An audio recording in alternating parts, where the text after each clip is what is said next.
बिस्मिल्लाहिर्रहमानिर्रहीम। अस्सलाम वालेकुम नाज़रीन, मैं अहमद फ़वाद हूँ और आप मेरा यूट्यूब चैनल देख रहे हैं। नाज़रीन, अहम ख़बरें हैं जो कि आज के व्लॉग में मैं आपके सामने रखूँगा। और सुबह सुबह ही आज अदालतों से बहुत ही बड़ी ख़बरें सामने आई हैं। एक तो इमरान खान साहब को जो नाअहल करने और पार्टी चेयरमैनशिप से हटाने वाला जो मामला था, एक वो जो दरख्वास्त है वो तो ख़त्म हो चुकी है। इस हवाले से कुछ अहम डिटेल्स हैं वो मैं आपके सामने रखूँगा। डिस्ट्रिक्ट एंड सेशन कोर्ट में भी आज इमरान खान साहब के अगेंस्ट जो तोशा खाना केस है उसमें फ़ौजदारी कार्रवाई के हवाले से इम्पोर्टेंट समाअत थी वो भी हुई है। इस समाअत में भी इमरान खान साहब को रिलीफ जो है वो आज मिला है। इसकी डिटेल भी आपके सामने रखूँगा। MQM जो है बस अब आप समझ लें कि आज गई या कल गई। MQM इस मौजूदा हुकूमती इत्तेहाद से अलहदा होने जा रही है। एक्सक्लूसिव ख़बर मैं आपके सामने रखूँगा। इलेक्शन कमीशन में आज बड़ी एक आप समझे रुसवाई हुई है MQM की, और सारे का सारा गुस्सा अब ये मौजूदा इम्पोर्टेड हुकूमत पर ही गिरेगा। इस हवाले से भी कुछ तफसीलात हैं वो भी आज के व्लॉग में आपके सामने रखूँगा। आगाज़ नाज़रीन मैं यहीं से रखता हूँ।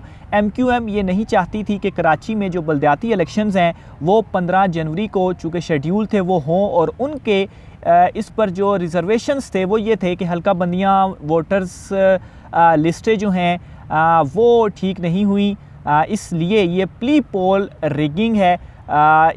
इस वजह से दोबारा से हल्का बंदियाँ और इवन के मरदमशुमारी के ऊपर भी उन्हें एतराज़ थे, तो इसलिए वो कराची, हैदराबाद, यानी कि आप समझ लें कि सिंध में ये जो इलेक्शंस हैं वो करवाने के, बलदियाती इलेक्शंस करवाने के मुखालिफ थी। और इस हवाले से बारहा हुकूमत से मुलाकातें भी होती रहीं। शहबाज शरीफ उन्हें कुछ यकीन दहानियाँ भी कराते रहे कि सारे मामलात हम ठीक कर देंगे, लेकिन आसिफ जरदारी चूँकि पीपल्स पार्टी वहाँ पर जो है वो ये बलदियाती इलेक्शन करवा रही है, तो वो इसके ऊपर वज़िद थी कि नहीं, हमने MQM की कोई बात नहीं सुननी। और इसी मामले के ऊपर MQM बार बार ये भी कहती रही कि हम हुकूमती इत्तेहाद से अलहदा हो जाएंगे। बहरहाल ये सारे का सारा जो केस था इलेक्शन कमीशन ऑफ पाकिस्तान में चला, इसके ऊपर फ़ैसला महफूज हुआ, और आज इलेक्शन कमीशन ने यह फ़ैसला सुनाया है कि कराची यानी कि सिंध, हैदराबाद में जो बलदियाती इंतखाबात हैं वो 15 जनवरी को ही होंगे। और इस हवाले से MQM की जो दरख्वास्त है वो उन्होंने मुस्तरद कर दी है। बड़ी एक मायूसी आज हुई MQM को इलेक्शन कमीशन ऑफ पाकिस्तान से। 9 जनवरी आज ही उनका जो एहतजाज था वो भी MQM की जानिब से शेड्यूल्ड है। बहरहाल इसमें यह है कि वो एहतजाज करेंगे, और जल्द ही हुकूमत से आप देखेंगे कि आइंदा आने वाले जो दिन हैं वो मज़ीद सख्त होते रहेंगे हुकूमत के। इसके अलावा दूसरी इंपॉर्टेंट न्यूज़ जो है वो इमरान खान साहब के अगेंस्ट आज तोशा खाना में जो फ़ौजदारी कार्रवाई से रिलेटेड मुकदमा था उसकी समाअत डिस्ट्रिक्ट एंड सेशन कोर्ट में हुई है।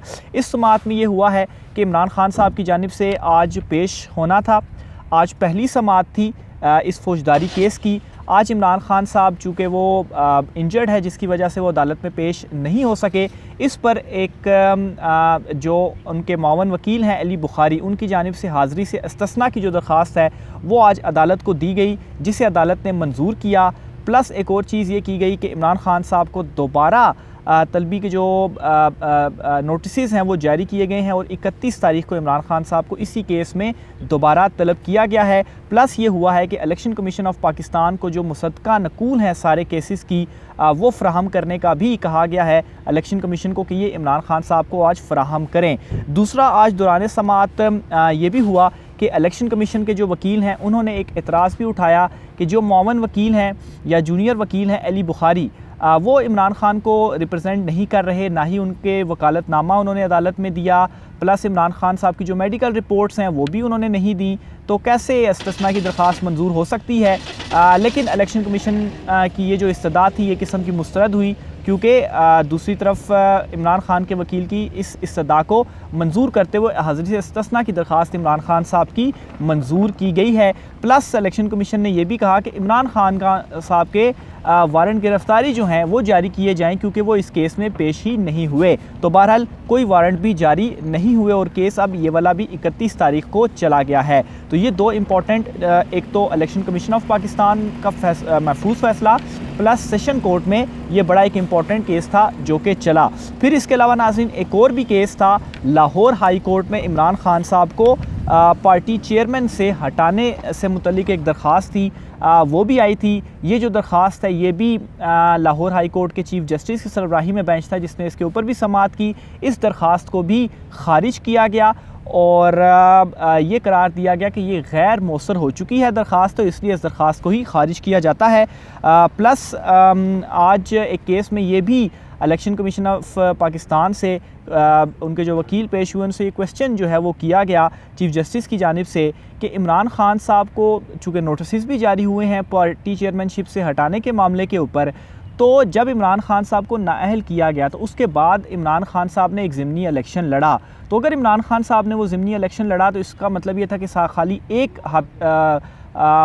नशिस्त की हद तक उन्होंने नाअहल किया था, तो वो आर्जी एक नाअहली थी। उसके बाद इमरान खान साहब दोबारा अहल हैं, तो फिर किस तरीके से उनको दोबारा से पार्टी चेयरमैनशिप से हटाने की कार्रवाई का क्या जो मामला है वो हो सकता है। तो बहरहाल ये भी एक क्वेश्चन था जिसे सेटिस्फाई आज इलेक्शन कमीशन ऑफ पाकिस्तान नहीं कर सका।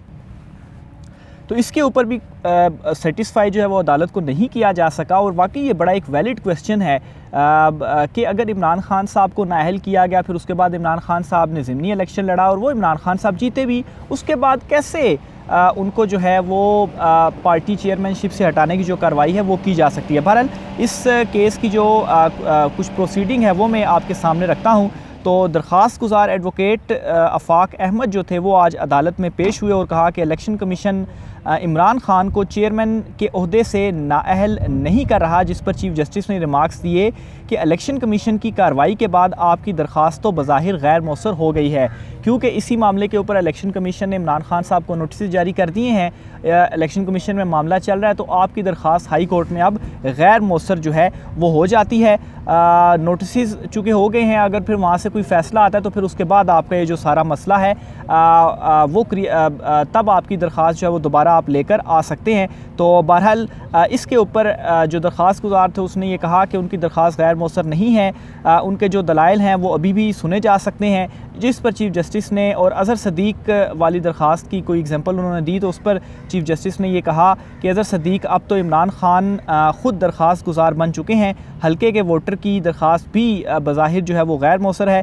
बहरहाल हल्के के वोटर वाला मामला ये था कि ममनुआ फंडिंग में नाअहली के ख़िलाफ़ हल्के के वोटर की जानिब से भी एक जो दरख्वास्त थी वो दी गई, लेकिन उस दरख्वास्त को चूँकि वापस ले लिया गया, इस वजह से वो दरख्वास्त भी यानी कि खारिज हो गई। तो ये दोनों जो दरख्वास्तें थी इमरान खान साहब के अगेंस्ट वो खारिज हुई हैं। इसके अलावा नाज़रीन एक और अहम ख़बर है वो भी मैं आपके सामने रखना चाहूँ। इमरान खान साहब की जानिब से वंस अगेन एक और अहम बयान जो है वो सामने आया है, और इस बयान में इमरान खान साहब ने ये कहा है कि एस्टेब्लिशमेंट जो है वो न्यूट्रल नहीं है। और ये बयान इमरान खान साहब ने इस वजह से दिया है कि पंजाब में ख़ास तौर पर एतमाद के वोट के हवाले से कुछ कॉल्स जो हैं वो मौसूल हो रही हैं, और इमरान खान साहब इस सारे मामले के ऊपर अब ये दावा कर रहे हैं कि एस्टेब्लिशमेंट जो है वो न्यूट्रल नहीं है। यानी कि जब नई जो क़यादत है वो आई, उसके बाद इमरान खान साहब कुछ टाइम के लिए जो खामोशी थी या जो तनकीद थी वो उनकी जानिब से नहीं की गई। जनरल बाजवा के ऊपर तो इमरान खान साहब ने खूब जो है वो तनकीद की, और ख़ामोशी का मकसद यही था कि हो सकता है कि कुछ जो चीज़ें हैं वो तब्दील हों या वाकई वो न्यूट्रल हो जाएं।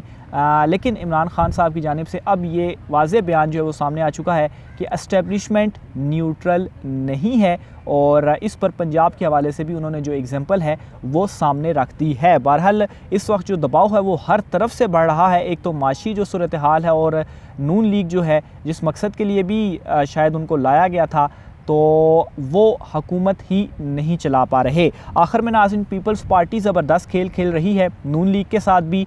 पहले तो पंजाब में जो एक नई जमात के क़याम के हवाले से तफसीलात सामने आ रही हैं, उसके पीछे भी आसिफ जरदारी जो हैं वो हैं, और ज़ाहिर सी बात है अगर वो सीटें लेकर जाते हैं तो वो सीटें नून लीग की ही लेकर जाएंगे। तो इस तरह जो नून लीग है वो पंजाब से फारिग होगी ही, क्योंकि इमरान खान साहब दूसरी तरफ जब भी इलेक्शंस होंगे तो सादा अक्सरियत वो बड़ी आसानी से लेंगे। प्लस बलूचिस्तान में भी इस वक्त जो फड्डा है वो इनका आपस में डल चुका है, और बलूचिस्तान में कुछ अहम रहनुमा जो हैं वो पीपल्स पार्टी में शामिल हो रहे हैं। इसके अलावा बाप पार्टी जो है उससे भी पीपल्स पार्टी में शमूलियत या उसके साथ इत्तेहाद के हवाले से जो चीज़ें हैं वो इस वक्त जो है वो आलमोस्ट पीपल्स पार्टी के साथ ही चल रही हैं। हालांकि नून लीग की ये ख्वाहिश है कि वो जमात इनके साथ हो ताकि बलूचिस्तान में वो तगड़े हो सकें, लेकिन पीपल्स पार्टी इस सारे मामले के ऊपर अपनी जो ग्रिप है वो मजबूत कर रही है। और नून लीग को आप देखेंगे कि एंड पे रुसवाई ही रुसवाई है, क्योंकि पंजाब के बाद अब बलूचिस्तान में भी पीपल्स पार्टी अपनी गेम डाल रही है। और पीपल्स पार्टी अगर कोई वोट तोड़ेगी तो वो नून लीग के टूटेगी, क्योंकि इमरान खान साहब को बज़ाहिर तो वो इमरान खान साहब को ही का ज़ोर तोड़ने के लिए चीज़ें कर रही है, लेकिन इमरान खान साहब का ज़ोर नहीं टूटेगा, बल्कि नून लीग जो है वो इसमें मज़ीद नुकसान जो है वो उठा रही है। क्योंकि इस वक्त की जो सूरत हाल है, सारी की सारी गालियाँ नून लीग को पड़ रही हैं। पीपल्स पार्टी इस इत्तेहाद में मौजूद है, लेकिन वो साइड पर बैठी हुई है। प्लस मौलाना फजल रहमान भी इस वक्त अपना हिस्सा मांग रहे हैं कि हमारी पार्टी में भी किसी बड़े नाम को शामिल जो है वो किया जाए। तो ये नाज़रीन आज की अहम तरीन तफसीलात थी। मज़ीद भी आपके साथ मैं चीज़ें शेयर करता रहूँगा। आज की व्लॉग से मुझे इजाज़त दीजिए। अल्लाह हाफ़िज़।